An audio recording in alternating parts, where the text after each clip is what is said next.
देखो, जब हमारे पास मल्टीपल चॉइसेस अवेलेबल हो और मल्टीपल चॉइसेस में से हमें किसी एक को एग्जीक्यूट करवाना हो, तो ऐसा करने के लिए दो तरह के सिलेक्शन स्टेटमेंट हमें मिलते हैं। पहला हमें मिलता है एल्स इफ लेटर स्टेटमेंट और दूसरा होता है हमारे पास स्विच केस स्टेटमेंट। जहां पर एल्स इफ लेटर स्टेटमेंट को हमने डिस्कस कर लिया है, अब हम बात करेंगे स्विच केस स्टेटमेंट की। देखो, स्विच केस स्टेटमेंट होने को बहुत आसान है, लेकिन कॉम्पिटिटिव एग्जाम में सवाल को गलत करवाने के लिए ये काफी होता है, क्योंकि इसमें बहुत सारे हिडन फैक्ट्स होते हैं जिनके बारे में हमें पता होना चाहिए जब हम कॉम्पिटिटिव एग्जाम की तैयारी कर रहे हो। उस केस में तो हम डिस्कस करते हैं कि जब हमारे पास में मल्टीपल चॉइसेस होगी तो उस केस में स्विच केस स्टेटमेंट किस तरीके से काम करेगा।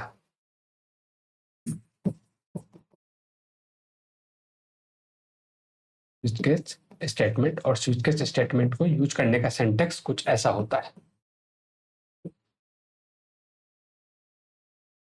सबसे पहले यहां पर लिखा जाएगा स्विच, स्विच के पैरेंथेसिस में लिखी जाती है एक एक्सप्रेशन,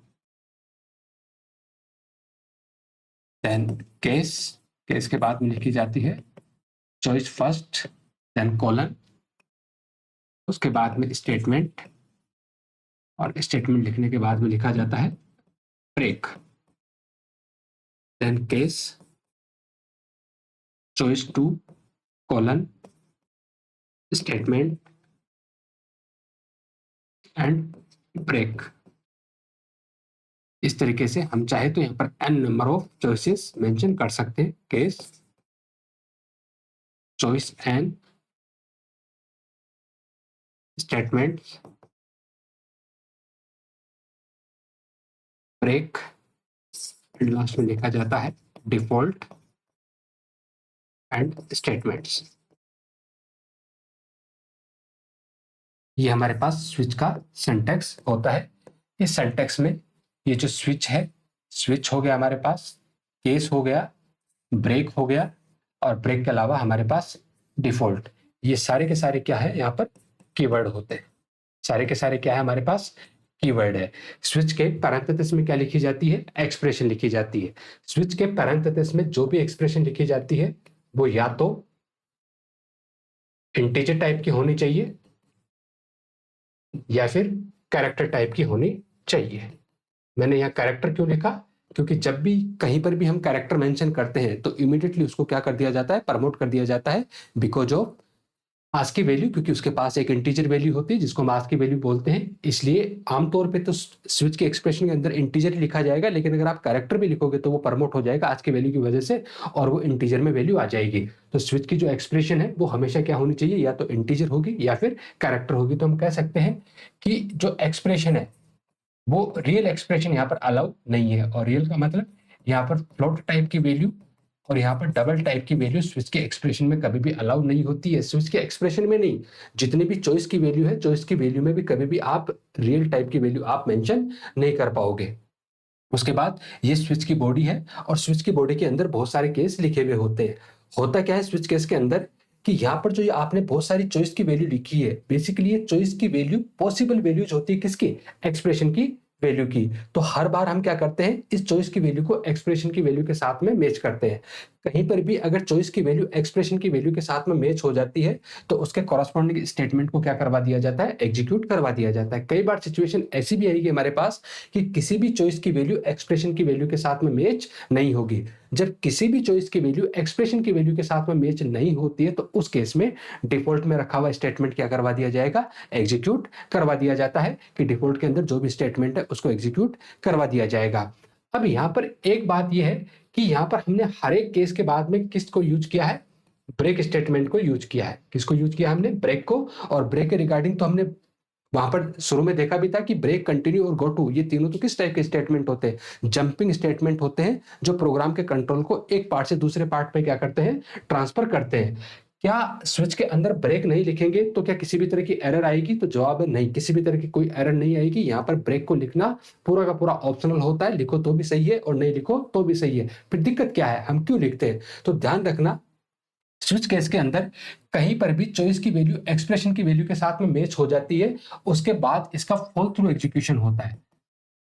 कैसा एग्जीक्यूशन होता है इसका, फॉल थ्रू एग्जीक्यूशन होता है। और फॉल थ्रू एग्जीक्यूशन का मतलब होता है कि सीधा के सीधा ये डायरेक्टली सीक्वेंशियल एग्जीक्यूशन करता है। मान के चलो कि चॉइस 1 की वैल्यू एक्सप्रेशन की वैल्यू के साथ में मैच नहीं हुई, तो फिर ये क्या करेगा, दूसरे वाले केस पे जाएगा और दूसरे वाले केस में लिखी हुई चॉइस की वैल्यू को एक्सप्रेशन की वैल्यू के साथ में मैच करने की कोशिश करेगा। मान के चलो चॉइस 2 की वैल्यू एक्सप्रेशन की वैल्यू के साथ मैच हो गई, तो उसके बाद होगा इसका फॉल थ्रू एग्जीक्यूशन, और फॉल थ्रू एग्जीक्यूशन होने की वजह से उसके नीचे जितने भी केस और डिफॉल्ट लिखे हुए सारे के सारे क्या करवा दिए जाएंगे, एग्जीक्यूट करवा दिए जाएंगे, जबकि हम ऐसा नहीं चाहते हैं। हमने बोला कि हमारे पास में मल्टीपल चॉइसेस है और इन मल्टीपल चॉइसेस में से हम क्या करवाना चाहते हैं, किसी एक को एग्जीक्यूट करवाना चाहते हैं। तो इस फॉल थ्रू एग्जीक्यूशन को रोकने के लिए हम हर एक चॉइस के बाद में क्या लिखते हैं, यहाँ पर ब्रेक लिखते हैं कि जैसे ब्रेक एनकाउंटर होगा तो ब्रेक का काम होता है प्रोग्राम के कंट्रोल को सीधा स्विच की बॉडी के बाहर निकालना। तो जब कभी भी ब्रेक आगे चल के हम लूप पढ़ेंगे तो लूप के अंदर भी हम ब्रेक को यूज करेंगे, तो वहां पर जब ये लूप के अंदर एनकाउंटर होगा तो उसी टाइम पे प्रोग्राम के कंट्रोल को ये लूप की बॉडी से बाहर निकाल देगा। यहाँ पर स्विच के अंदर एनकाउंटर हो रहा है तो प्रोग्राम के कंट्रोल को स्विच की बॉडी से क्या कर देगा, ये बाहर निकाल देगा। तो स्विच के अंदर एक्सप्रेशन आपकी इंटीजर या कैरेक्टर टाइप की हो सकती है, चॉइस की वैल्यू भी हमेशा इंटीजर या कैरेक्टर टाइप की होगी। जो चॉइस की वैल्यू है वो एक्सप्रेशन की वैल्यू की पॉसिबल क्या होती है, वैल्यूज होती है, जिसको हम मैच करने की कोशिश करेंगे। कई बार ऐसा होगा कि किसी भी चॉइस की वैल्यू एक्सप्रेशन की वैल्यू के साथ मैच नहीं होगी, तो उस केस में क्या होगा, डिफॉल्ट में रखा हुआ स्टेटमेंट एग्जीक्यूट हो जाएगा। तो हम लिख सकते हैं the expression value must be integer type. ठीक है, ऑब्वियसली कैरेक्टर तो आ ही जाएगा, एंड इट्स इवेल्युएटेड। इस चीज को आप बहुत बारीकी को समझना कि इसका मतलब क्या है। यहां पर जो आपने एक्सप्रेशन लिखी है, ये जो भी एक्सप्रेशन आप यहां पर लिख रहे हो उस एक्सप्रेशन को इवेलुएट भी किया जाएगा। ठीक है, इवेलुएट करने का मतलब ये है कि मान के चलो आपने लिखा स्विच और स्विच के बाद में आपने लिखा डायरेक्टली 5, और दूसरा केस है कि आपने लिख दिया स्विच 2+3, आपने सीधा सीधा 5 लिखा तब तो कोई दिक्कत नहीं है। ठीक है, क्योंकि 5 आपने लिखा तो कोई दिक्कत नहीं है। आपने कहीं पर भी कोई एक्सप्रेशन यहाँ पर मेंशन नहीं की, सीधा सीधा लिटरल आपने मेंशन किया है, लेकिन आपने मेंशन कर दिया 2+3, तो इस 2+3 को भी क्या किया जाएगा, इवेलुएट किया जाएगा, और ये बन जाएगा आपका स्विच 2+3 मतलब 5। तो यही बात यहाँ पर लिखी हुई है कि एक्सप्रेशन की वैल्यू इंटीजर टाइप की होती है और ये क्या होती है, इवेलुएट भी होती है। फिर हमने यहाँ पर बहुत सारे चॉइसेस देखी थी, तो लिख सकते हैं कि the choice 1, choice 2 up to choice n are possible values for expression. जो एक्सप्रेशन लिखी हुई है उस एक्सप्रेशन की वैल्यू की क्या है, पॉसिबल वैल्यूज है, जिसको हम एक्सप्रेशन की वैल्यू के साथ क्या करवाने वाले हैं, मैच करवाने वाले हैं।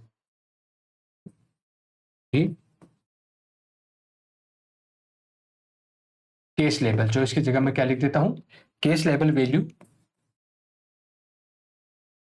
Match with expression value.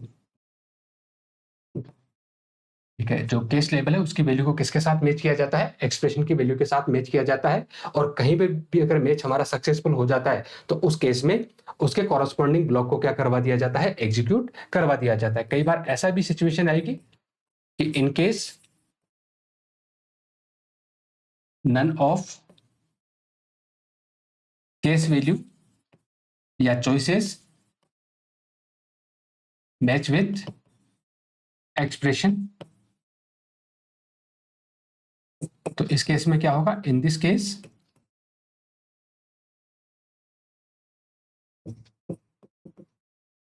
Default block is executed. तो इस केस में क्या होगा, जो डिफॉल्ट में जो आपका ब्लॉक है, डिफॉल्ट वाला ब्लॉक क्या हो जाएगा, एग्जीक्यूट हो जाएगा। एक एग्जांपल से और इस बात को अच्छे से हम समझते हैं कि सपोज करो हमने मेन फंक्शन लिया है और मेन फंक्शन में एक वेरिएबल हमने बनाया है चॉइस के नाम से, लिखा प्रिंटफ और मैसेज दिया एंटर चॉइस, स्कैनफ के थ्रू वैल्यू रीड की है, एड्रेस ऑफ चॉइस, और फिर हमने यहाँ पर स्विच, और स्विच के पैरेंथेसिस में हमने किसको पास कर दिया है, चॉइस को पास कर दिया है। और यहाँ पर हमने लिखा case 1 and printf first choice. Break, case 2, ठीक है। ध्यान रखना केस और 2 के बीच में क्या है, स्पेस है। केस हमारे पास कीवर्ड है और उसके बाद स्पेस लिखा है, स्पेस के बाद में 1 लिखा है और यहां पर कॉलन है, ये सेमी कॉलन नहीं है। Print f, second choice,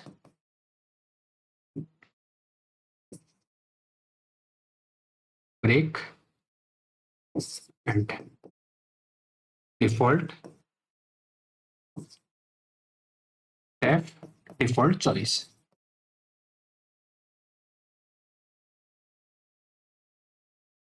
switch की बॉडी एंड मैन की बॉडी एंड। एक वेरिएबल हमने लिया है किस नाम से, चॉइस नाम से। तो सपोज करो कंसोल पे हमारे पास मैसेज आया होगा एंटर चॉइस, और आपने चॉइस में वैल्यू क्या एंटर की है, 1 एंटर किया है। तो चॉइस में वैल्यू क्या एंटर हुई है, 1। उसके बाद स्विच के अंदर आपने क्या पास किया है, चॉइस। तो ऑब्वियसली ये आपका जो एक्सप्रेशन है वो कुछ ऐसी बन जाएगी।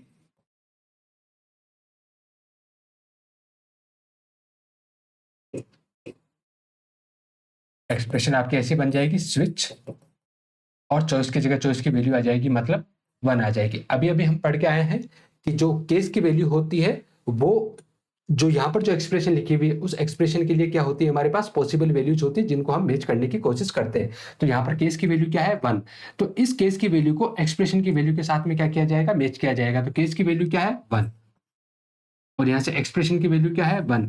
क्या 1 equal to 1, yes, condition true. और जैसे कंडीशन ट्रू होगी उसके बाद होता है इसका फॉल थ्रू एग्जीक्यूशन।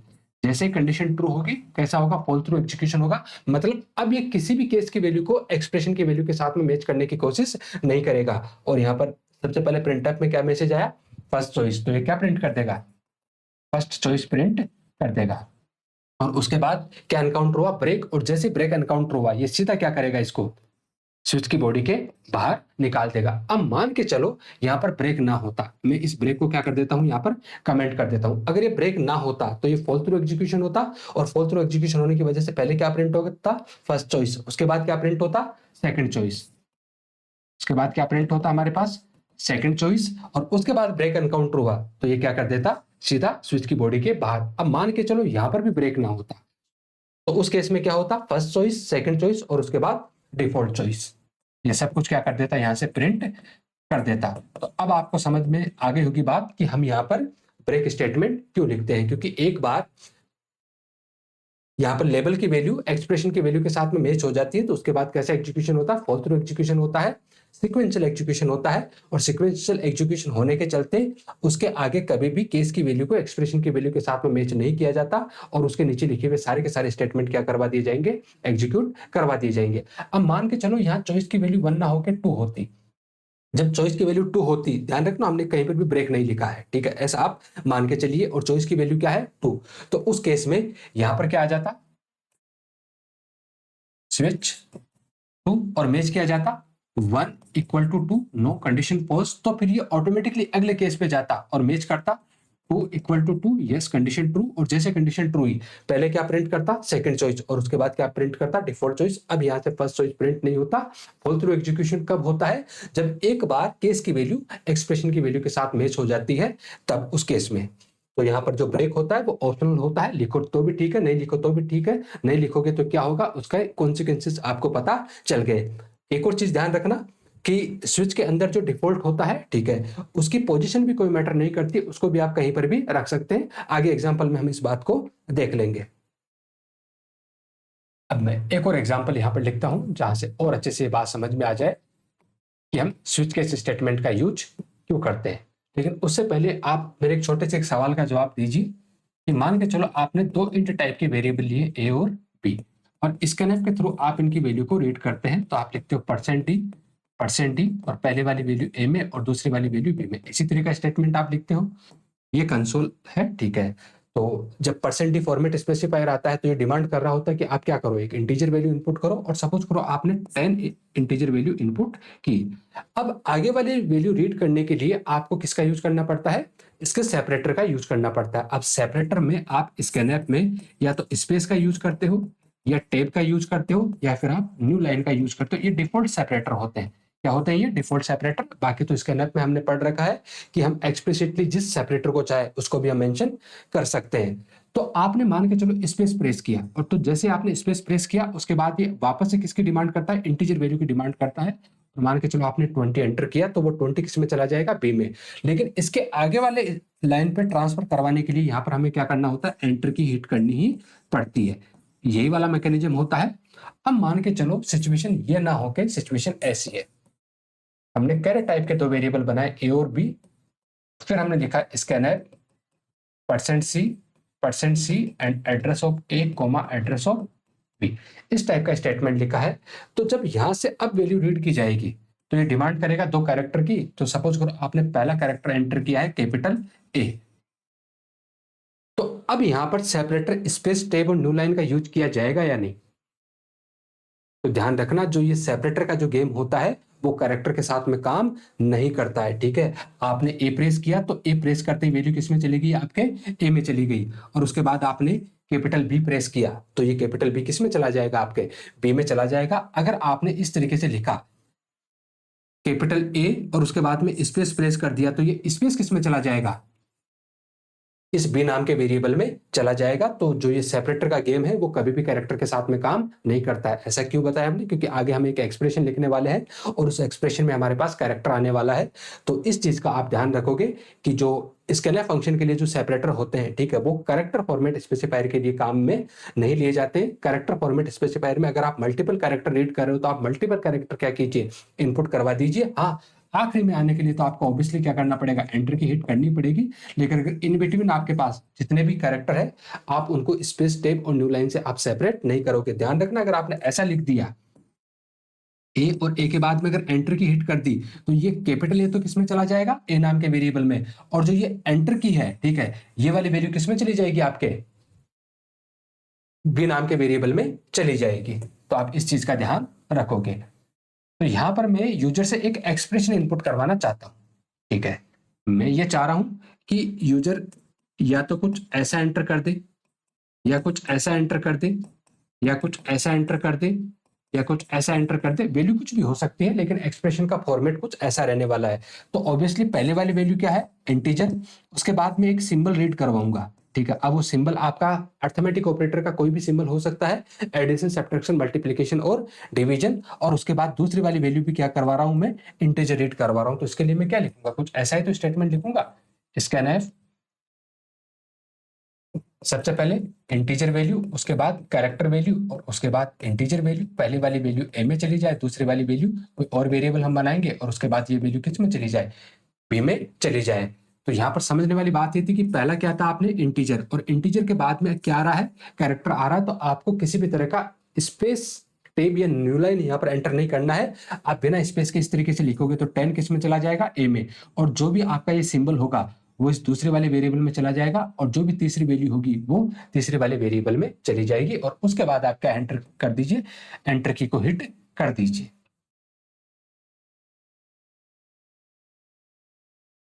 तो एक बार मैं कोड लिख देता हूं यहां पर। मान के चलो हमने दो तो इंट टाइप के वेरिएबल बनाए, ए और बी ऑपरेंड के लिए, और एक कैरेट टाइप का वेरिएबल बना लेते हैं किसके लिए, ऑपरेटर के लिए, और बी नाम से। उसके बाद हमने मैसेज दिया प्रिंट एफ एंटर एक्सप्रेशन, और उस एक्सप्रेशन को कुछ इस तरीके से हम रीड करवाएंगे। सबसे पहले पहला ऑपरेंड रीड करवाया, उसके बाद ऑपरेटर रीड करवाएंगे, और उसके बाद हम दूसरा ऑपरेंड रीड करवाएंगे। वैल्यू कैसे इनपुट करनी है ये बात आप समझ गए। तो पहले वाली वैल्यू ए में चली जाए, फिर आपकी ऑपरेटर में चली जाए जो भी ऑपरेटर है, और फिर वो वैल्यू बी में चली जाए। अब हमारे पास इस ऑपरेटर में जो भी सिंबल आया है उस सिंबल के अकॉर्डिंग हमें क्या करवाना है, यहाँ पर काम करवाना है। अब पॉसिबिलिटी ये है कि इसमें एडिशन आ जाए, सब्ट्रैक्शन आ जाए, मल्टीप्लिकेशन आ जाए, डिवीजन आ जाए, मॉडुलस आ जाए, या इनके अलावा कोई और अदर सिंबल आ जाए। तो जब तक ये पांचों सिंबल आएंगे उसको तो हम डील कर लेंगे, और इसके अलावा अगर कोई और सिंबल आता है हमारे पास तो वो हमारे लिए कैसा हो जाएगा, इनवैलिड ऑपरेटर हो जाएगा। तो हम क्या करते हैं, स्विच के स्टेटमेंट को यूज करते हैं, और स्विच के अंदर ऑपरेटर हम एज ए एक्सप्रेशन पास कर देते हैं, और उसके बाद जो भी ये ऑपरेटर की वैल्यू आई है उसके अकॉर्डिंग उसकी पॉसिबल क्या लिखते हैं, हम केस लिखते हैं। जैसे मान के चलो हमने केस लिखा प्लस, अब चूंकि ये कैरेक्टर है इसलिए हमने इसको किस में लिखा है, सिंगल कोट्स के अंदर लिखा है। और अगर प्लस आता है तो फिर हमें क्या करवाना है, एडिशन वाला काम। तो हमने यहाँ पर मैसेज दिया एडिशन एंड %d, और यहाँ पर हम प्रिंट करवा देंगे a प्लस b को प्रिंट करवा देंगे एंड ब्रेक। उसके बाद केस सब्ट्रैक्शन हो सकता है माइनस वाला सिंबल, तो उसके लिए फिर हमने लिखा print f subtraction %d and a minus b and break. उसके बाद case multiplication and print f multiplication %d and a multiply by b and break. उसके अलावा हो सकता है कि हमारे पास जो सिंबल है वो फॉरवर्ड स्लेश आ सकता है, तो उसके लिए हमने फॉरवर्ड स्लेश को and print f division %d and a divide by b break case modulus % वाला symbol print f remainder %d and a mod b break. Default में हम एक सिंपल सा मैसेज लिख देते हैं print f invalid operator, invalid operator.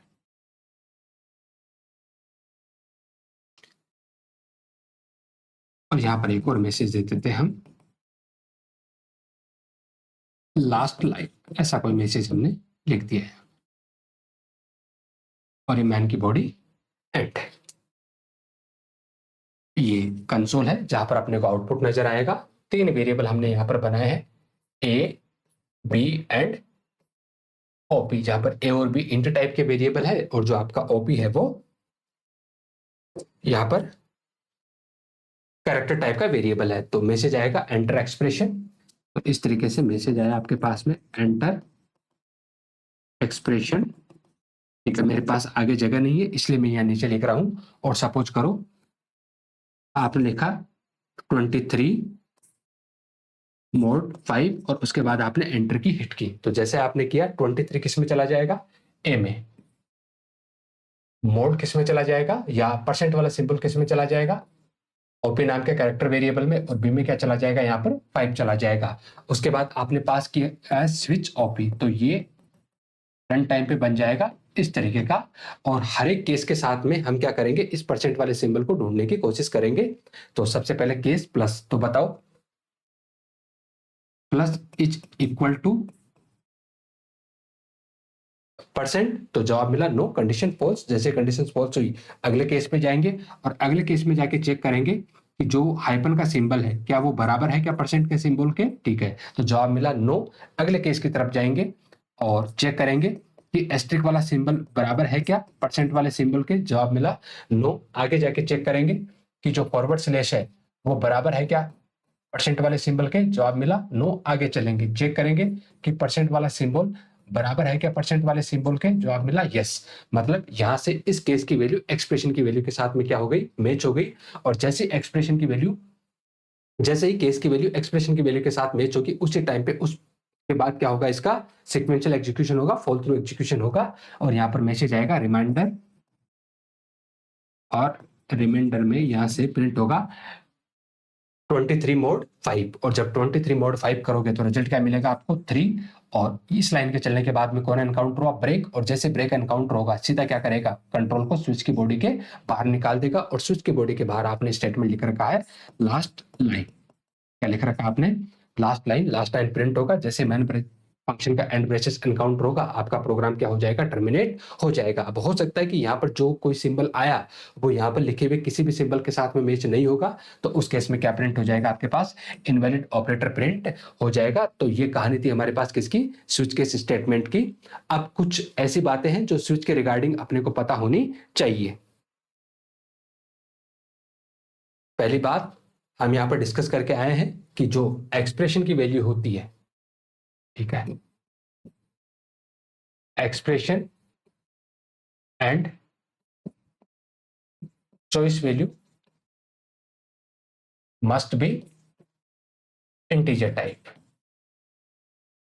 ठीक है, कैसी होनी चाहिए, इंटीजर टाइप होनी चाहिए। यहाँ पर रियल कभी भी अलाउ नहीं होते हैं। फॉर एग्जाम्पल हमें बिना तामझाम के सीधा सीधा समझने के पॉइंट ऑफ व्यू से यहाँ पर कोड लिख रहा हूं, तो जैसे हमने लिखा स्विच, एंड स्विच के अंदर हमने लिखा है 2.5 और फिर लिखा case 1 printf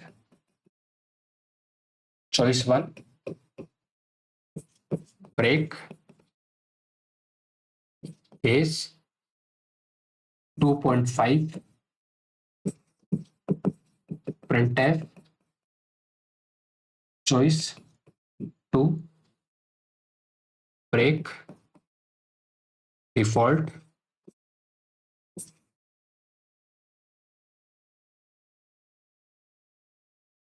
printf default,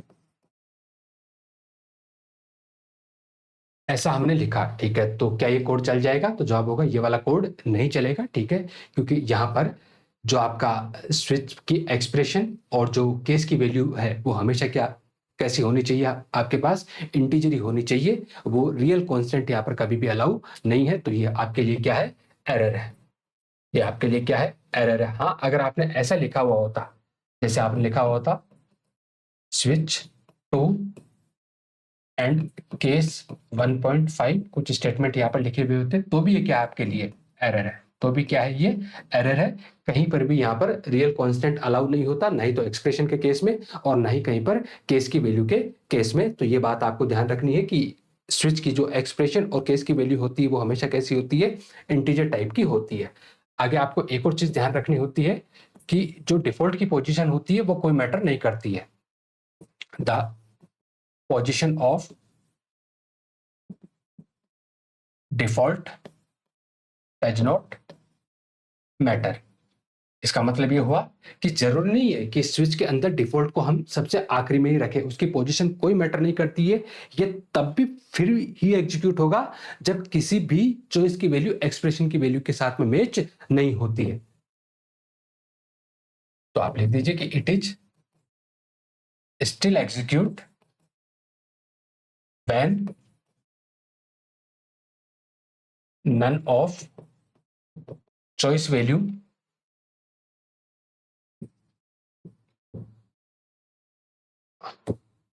none of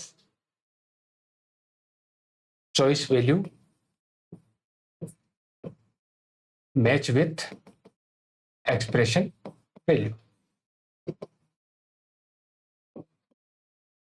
कैसे, सपोज करो आपने यहां पर लिखा है स्विच और स्विच के अंदर आपने पास किया है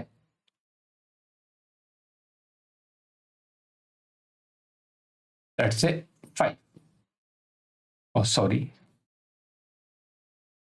5, और यहां पर आपने लिखा है default printf default case 1 printf 1 break case 3 printf 3 break case 6 printf 6 break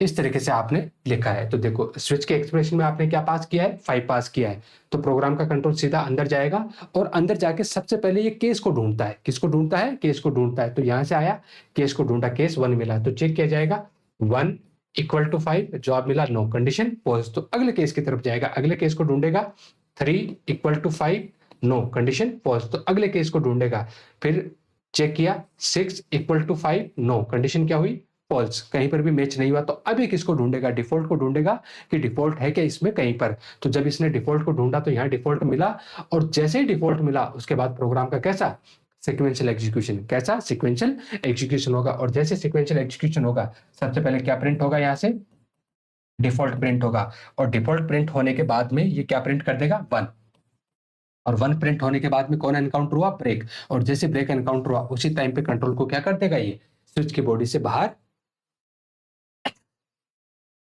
sorry, control को क्या करेगा, स्विच की बॉडी के बाहर रख देगा। तो आपको एक चीज यहां पर ध्यान में रखनी है कि जब आप डिफॉल्ट की पोजीशन को बदलते हो, अब डिफॉल्ट की पोजीशन आमतौर पे हम हमेशा आखिरी में रखते हैं, इसलिए हम वहां पर ब्रेक लगाने की रिक्वायरमेंट हमें नहीं होती, क्योंकि आखिरी में रखा है तो फॉल थ्रू एग्जीक्यूशन होगा, तो भी उसी स्टेटमेंट को तो एग्जीक्यूट होना। अब आपने डिफॉल्ट की पोजीशन को बदल दिया, हो सकता है कि आपने शुरू में डिफॉल्ट को रखा है, हो सकता है कि आपने इन बिटवीन कहीं पर डिफॉल्ट को रखा है, जरूर नहीं कि आप शुरू या आखिरी में रखे, आप दो केस के बीच में भी क्या रख सकते हो, डिफॉल्ट को रख सकते हो। तो उस केस में आपको क्या करना है, डिफॉल्ट के बाद में भी ब्रेक स्टेटमेंट का यूज करना है।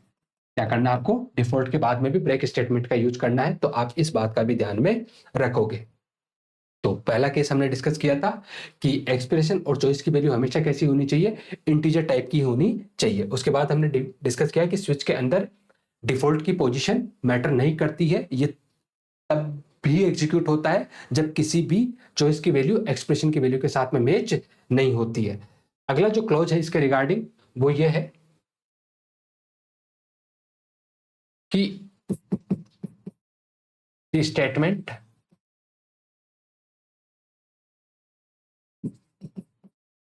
Return inside switch are never executed. ठीक है, अब इस बात का क्या मतलब है, ठीक है, इस बात को यूं समझिए कि सपोज करो आपने यहां पर स्विच लिखा है और इस स्विच के अंदर आपने कोई एक्सप्रेशन पास की है, और फिर आपने यहां पर एक वैल्यू लिखी है ए असाइन ए प्लस 5, और फिर आपने लिखा है यहां पर केस लेट से 1, इस टाइप का कोई आपने स्टेटमेंट लिखा है। तो स्विच के अंदर जो स्टेटमेंट आपने लिखे, इस टाइप के स्टेटमेंट स्विच के अंदर कभी भी एग्जीक्यूट नहीं होते हैं। एरर आएगी नहीं, किसी भी तरह की एरर नहीं आएगी, लेकिन इस टाइप का स्टेटमेंट कभी भी एग्जीक्यूट नहीं होता है। और कंट्रोल क्या करता है, जैसे स्विच के अंदर आएगा वो सबसे पहले किसको ढूंढता है, केस को ढूंढता है। अब जहां उसे केस मिलेगा, ठीक है, वो तब तक क्या करेगा, उसके ऊपर के जितने भी स्टेटमेंट होते हैं उन स्टेटमेंट को वो क्या कर देता है, स्किप कर देता है। यही तो हमने अभी अभी प्रीवियस में भी देखा था कि शुरू में क्या लिखा हुआ था, डिफॉल्ट लिखा हुआ था, उसको कोई फर्क नहीं पड़ता, वो सबसे पहले क्या ढूंढता है, केस को ढूंढेगा। अब आपको एग्जाम में कैसे उलझाता है ऐसे सवाल में, कुछ इस टाइप से लिख के आपको देगा कि सपोज करो आपने यहां पर लिखा है स्विच एंड चॉइस, एक इंट टाइप का वेरिएबल लिया है चॉइस, और उसको वैल्यू क्या असाइन करवाई 1, उसके बाद स्विच, और स्विच के अंदर यहां से चॉइस को पास किया, और फिर स्टेटमेंट लिखा हुआ है choice assign choice plus 1, then लिखा हुआ case 1 printf first break case 2 printf second break default printf default.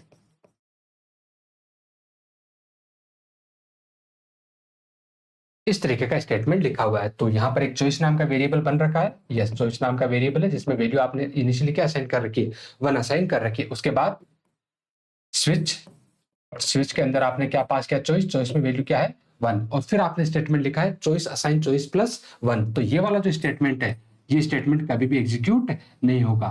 और जब स्टेटमेंट कभी भी एग्जीक्यूट नहीं होगा तो फिर चॉइस पे किसी भी तरह का इंपैक्ट नहीं जाएगा। तो मैच किया जाएगा चॉइस की वैल्यू को एक्सप्रेशन की वैल्यू के साथ में। चॉइस की वैल्यू क्या है यहाँ पर 1 इक्वल टू एक्सप्रेशन की वैल्यू क्या है 1। यस, मैच हुआ और क्या प्रिंट हो जाएगा यहाँ से फर्स्ट प्रिंट हो जाएगा। क्या प्रिंट हो जाएगा फर्स्ट। जैसे ब्रेक स्टेटमेंट एनकाउंटर होगा सीधा स्विच की बॉडी के बाहर हो जाएगा। तो ऐसे स्टेटमेंट स्विच के अंदर कभी भी एग्जीक्यूट नहीं होते हैं। आगे आपको ध्यान में रखना है कि two case value are never same. ठीक है, दो केस की वैल्यू यहां पर कभी भी सेम नहीं हो सकती। कैसे? जैसे मान के चलो आपने लिखा है स्विच और स्विच के अंदर आपने मेंशन किया है 5, फिर आपने लिखा है case 1 printf 1 break case 2 printf 2 break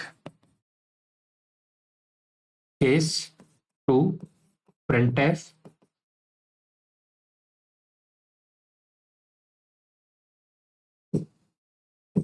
case 3 printf 3 break case 2 printf again 2 break default printf default. ऐसा कुछ लिखा है। ठीक है, मैं सीक्वेंस में लिखा नहीं मैंने, कहीं आप इस टाइप से इसको मिस इंटरप्रेट ना कर लो कि एक साथ लिखे हुए इसलिए एरर है। आपने यहाँ पर जो केस की वैल्यू लिखी है, यहाँ पर पहले केस की वैल्यू क्या है 1, अगले केस की वैल्यू क्या है 2, अगले केस की वैल्यू क्या है 3, अगले केस की वैल्यू क्या है 2। तो यहाँ पर जो दो केस है, इन दो केस की वैल्यू क्या हो गई सेम हो गई। ऐसा अलाउ नहीं है। यहाँ पर आपके सामने एरर आ जाएगी डुप्लीकेट केस के नाम से। क्या आ जाएगी? डुप्लीकेट केस के नाम से आपको एरर देखने को मिलेगी। आप स्विच के अंदर दो केस की वैल्यू को आप कभी भी आइडेंटिकल नहीं रख सकते, एक समान आप नहीं रख सकते। इसलिए ध्यान रखोगे कि जब इस टाइप की सिचुएशन कहीं पर भी आए तो वो स्विच के अंदर क्या होती है, हमेशा एरर होती है। अभी अभी हमने देखा था कि स्विच के अंदर जो एक्सप्रेशन और चॉइस की जो वैल्यू होती है वो हमेशा क्या होती है, इंटीजर होती है। अब हमेशा इंटीजर ही नहीं, जो आपका केस वैल्यू होता है, जो केस की वैल्यू होती है वो हमेशा इंटीजर लिटरल होनी चाहिए। क्या होनी चाहिए? हमेशा इंटीजर लिटरल्स ही होनी चाहिए। That means variable are not allowed, variables are not allowed in case level. Case level के अंदर कभी भी वेरिएबल अलाउड नहीं होते। जैसे आपने लिखा है int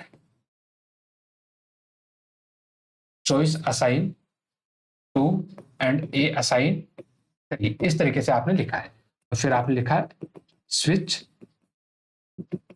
choice and case two printf two break case a printf 3 break and default printf default। ऐसा आपने लिखा है। तो ये क्या आपके लिए एरर है। यहां पर भी ऐसा पॉसिबल नहीं है। आप कभी भी केस की जगह आप वेरिएबल नहीं लिख सकते, केस की जगह आप वेरिएबल नहीं लिख सकते। केवल और केवल क्या अलाउ होते हैं यहाँ पर, इंटीजर लिटरल ही अलाउ होते हैं। आप कभी भी यहाँ पर वेरिएबल मेंशन नहीं कर पाओगे। तो ये भी क्या है आपके लिए एरर है। अब आपको पता होना चाहिए कि वेरिएबल जो होता है, ठीक है, या आइडेंटिफायर आप कर लीजिए, ठीक है, ज्यादा अच्छे से ये बात समझ में आएगी। आपका कोई भी आइडेंटिफायर है, ठीक है, जो वैल्यू को स्टोर करके रखता है, तो उसका नेचर दो तरह का होता है। एक होता है वो वेरिएबल नेचर का और दूसरा होता है वो आपके कांस्टेंट नेचर का। वेरिएबल नेचर का होने का मतलब क्या है, उसकी वैल्यू को बदला जा सकता है, और कांस्टेंट नेचर का होने का मतलब क्या है कि हम उसकी वैल्यू को नहीं बदल सकते। तो हम यहाँ पर वेरिएबल तो नहीं लिख सकते, क्या यहाँ पर कांस्टेंट लिखा जा सकते हैं? ठीक है, तो कांस्टेंट लिखने के यहाँ पर कुछ रूल है, उन रूल को आप ध्यान में रखोगे। ठीक है, ये सबसे इंपॉर्टेंट कंसेप्ट होता है इसका, जिसको आपको ध्यान में रखना चाहिए। तो हमें पता है कि जब भी हम कांस्टेंट डिफाइन करने की बात करते हैं सी और सी प्लस प्लस जैसी लैंग्वेज में, तो कांस्टेंट डिफाइन करने के लिए आमतौर पे दो तरीके हमारे पास होता है। पहला होता है यूजिंग कॉन्स्ट कीवर्ड। पहला जो कांस्टेंट हम बनाते हैं, या तो हम कॉन्स्ट कीवर्ड की हेल्प से कीवर्ड कांस्टेंट बनाते हैं, या फिर हम हैश डिफाइन डायरेक्टिव के थ्रू क्या करते हैं, कांस्टेंट डिफाइन करते हैं। अब मान के चलो आपने जो कांस्टेंट बनाया है, ठीक है, आपने जो कांस्टेंट बनाया है, या तो वो आपने कॉन्स्ट कीवर्ड की हेल्प से बनाया होगा, या फिर आपने वो hash define pre processor director की हेल्प से बनाया होगा। ये मैं केस डिस्कस कर रहा हूं सी के साथ में, और मैं केस डिस्कस कर रहा हूं सी प्लस प्लस के साथ में, और ये सारा का सारा रायता किसके लिए फैल रहा है, केस की वैल्यू के लिए। ठीक है, या मैं यूं कहूं कि लेबल की वैल्यू के लिए सारा का सारा हम डिस्कशन कर रहे हैं। तो मान के चलो अगर आपने कोई कांस्टेंट बना रखा है किसकी हेल्प से, कॉन्स्ट कीवर्ड की हेल्प से, और अगर आप सी में स्विच केस के अंदर आप उसको एज ए केस लेबल लिखना चाहते हो तो वो अलाउ नहीं है, लेकिन सी प्लस प्लस में ये अलाउ है। सी प्लस प्लस में क्या हो जाएगा, ये अलाउ हो जाएगा। और सी प्लस प्लस में अलाउ होने का मतलब है कि अगर आप अपने programme co dot C extension से चलाओगे तो एरर आ जाएगी, और डॉट सीपीपी एक्सटेंशन से चलाओगे तो किसी भी तरह की कोई दिक्कत नहीं है। तो आपने कोई कांस्टेंट बनाया है कॉन्स्ट कीवर्ड की हेल्प से, आप उस कांस्टेंट को केस वैल्यू या लेबल की जगह आप यूज करना चाह रहे हो, तो सी में अगर आप यूज करोगे तो पॉसिबल नहीं है, लेकिन सी प्लस प्लस में आप उसको यूज कर सकते हो। और अगर आपने कोई कांस्टेंट बनाया hash define pre process director की हेल्प से, तो उस केस में वो सी में भी अलाउ है और वो सी प्लस प्लस में भी अलाउ है। कैसे लिखे जाएंगे, देखो बात को। मान के चलो आपने जो कांस्टेंट बनाया वो ऐसा बनाया, हैश डिफाइन, बनाने का सिंपल सा सिंटेक्स होता है, पहले hash define pre process directory लिखी जाती है, और उसके बाद आपको एक आइडेंटिफायर लिखना होता है। सपोज करो वो आइडेंटिफायर आपने ए लिखा है, और उसके बाद उसकी वैल्यू मेंशन करनी होती है। किसी भी तरह का असाइनमेंट ऑपरेटर नहीं आता है, किसी भी तरह का सेमीकोलन यहाँ पर नहीं आता है। उसके बाद आपने मेन फंक्शन लिया, और मेन फंक्शन में आपने यहाँ पर लिखा है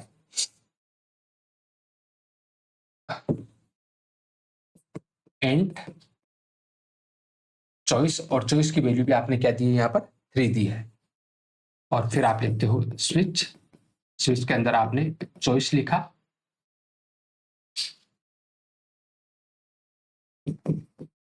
यहाँ पर केस,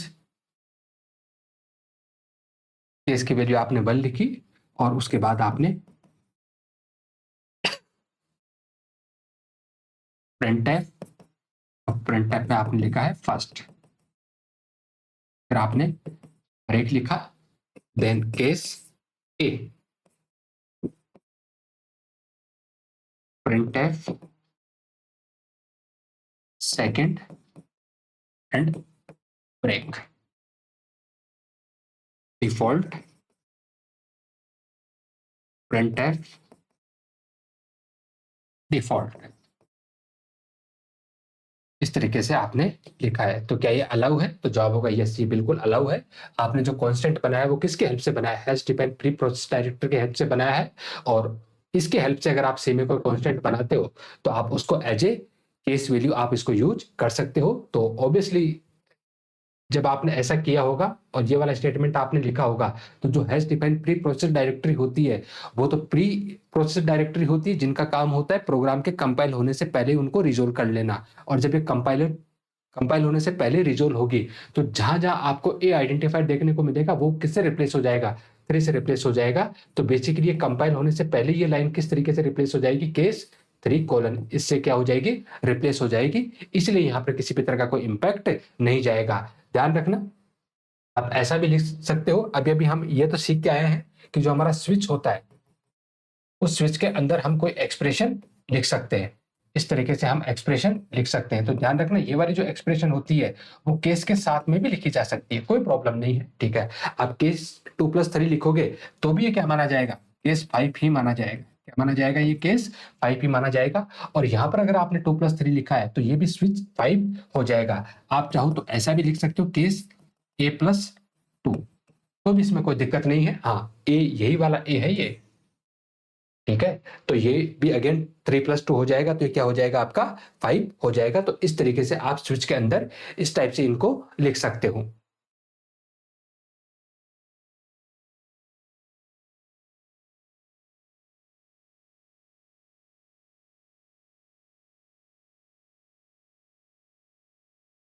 तो ये हमारे पास बातें थी किसके रिगार्डिंग? स्विच के रिगार्डिंग। अब एक चीज और ध्यान रखना आप कि स्विच की जो नेस्टिंग होती है वो पॉसिबल होती है। Nesting off switch is possible.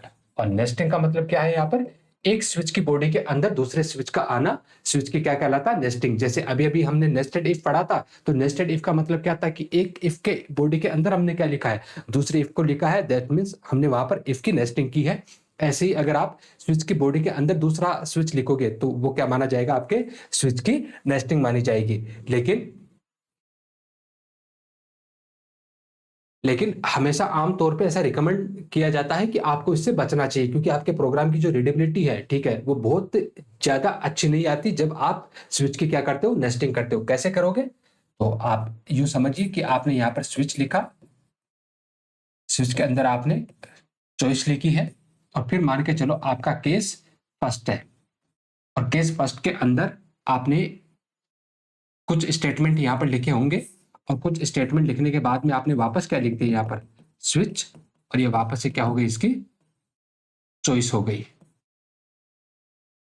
वापस से क्या हो गई? इसकी चॉइस हो गई। और अगेन आपने यहाँ पर क्या लिखा है? इसके केस लिखे हैं, बहुत सारे केस लिखे हैं। और सपोज करो ये केस फर्स्ट था, ये इसका केस सेकंड, और केस सेकंड के अंदर आपने वापस से क्या कर दी? स्विच की यहाँ पर नेस्टिंग कर दी। तो इस तरीके का पॉसिबल है। हालांकि इस टाइप के जो कोड है वो हमें कहाँ देखने को मिलते हैं? डेटा स्ट्रक्चर में देखने को मिलते हैं, जहां पर मिनी ड्रिवन कोडिंग होती है। वहां पर हम इस टाइप से क्या करते हैं? नेस्टिंग करते हैं एक स्विच की बॉडी के अंदर, एक स्विच की बॉडी के अंदर दूसरे। अगेन हमने क्या लिख रहे हैं? यहाँ पर स्विच लिख रहे हैं। तो ये कहानी थी हमारे पास किसकी? स्विच के स्टेटमेंट की। तो सिलेक्शन स्टेटमेंट को लेके टोटल 5 सिलेक्शन स्टेटमेंट को हमने डिस्कस कर लिया है। सिंपल इफ को हमने डिस्कस कर लिया, इफ एल्स को डिस्कस कर लिया, नेस्टेड इफ को डिस्कस कर लिया, एल्स इफ लेटर स्टेटमेंट को डिस्कस कर लिया, और स्विच केस स्टेटमेंट को डिस्कस कर लिया। अगली क्लास में हम मूव हो जाएंगे लूप कंट्रोल स्टेटमेंट की तरफ, और एक बार लूप को डिस्कस करने के बाद में हम तीनों जंपिंग स्टेटमेंट को भी डिस्कस कर लेंगे। जैसे यहाँ पर अभी अभी हमने ब्रेक को देख लिया था कि ब्रेक जब स्विच के अंदर आ रहा तो स्विच की बॉडी से बाहर निकाल रहा, जब लूप के अंदर आएगा तो लूप की बॉडी से कंट्रोल को क्या कर देगा?